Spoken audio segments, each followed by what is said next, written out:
Shager taking the snap with some time here, surveying the field. Now he's going to try to break out, but he's unable to do so. He is snagged and tossed by William Holmes. 6'4", 240-pound, 24-year-old freshman. Yeah, and you mentioned, look at the protection. They're doing a phenomenal job up front. Clean pocket. He has to climb up a little bit.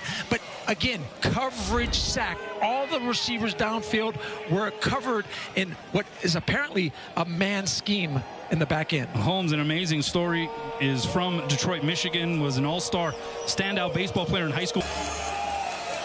So Hawaii with a golden opportunity to just get off the schneid here. Shager brought down and sacked for a massive loss. Lawrence Balatea and Bo Miley giving chase. It seems as if the tackle definitely squeezed down, but it was the running back who, again, needs to be better in protection. He needs to be more stout. He does not do a nice job, and too much pressure too quickly. Balatea and Miley, two Utah products. Now it's 3rd and goal from the 17. Shager in trouble, and he's going to be brought down again. Kean Sloan was first to him. And now, forget that 4th down stuff. Hawaii is backed way up. This now turns into a fairly challenging field goal attempt coming up for Kansei Matsuzawa. Warning on Utah State.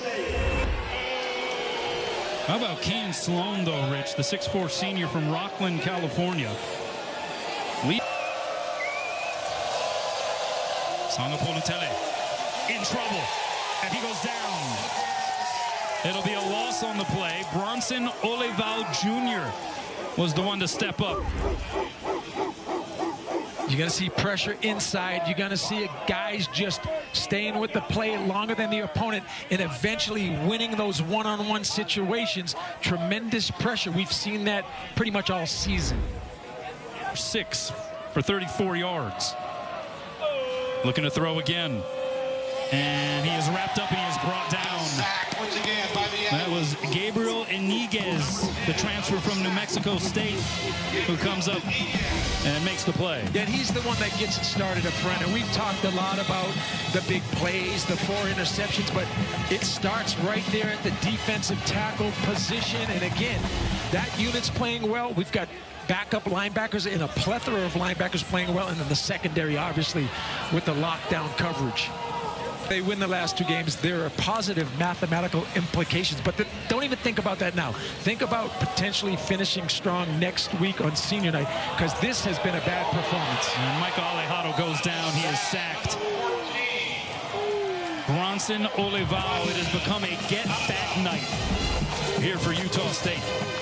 Yeah, and a little bit of a jailbreak, right? There's guys that are just unblocked, and I'm not sure that's communication in terms of Ethan Spencer calling the squeeze down in terms of anticipating guys coming through the A-gap. Then it's the pressure on the outside, and that's usually the back-end protection. But 5-man protection, make no mistake about it.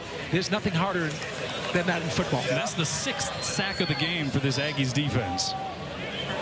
2nd and lengthy. Alejado going to try to move out of the pocket, but he can go nowhere. There's just too much resistance. Seni Tuiaki, the D tackle from Salt Lake City, who came out of medical retirement mid-season. This was a guy who had experienced so many injuries that he had basically decided to call it a career, but because of the injuries on the roster elsewhere, he said, you know what, if you need me, I'm available, and look what he just did. Great story. 7 sacks for Utah State, 4th quarter coming up.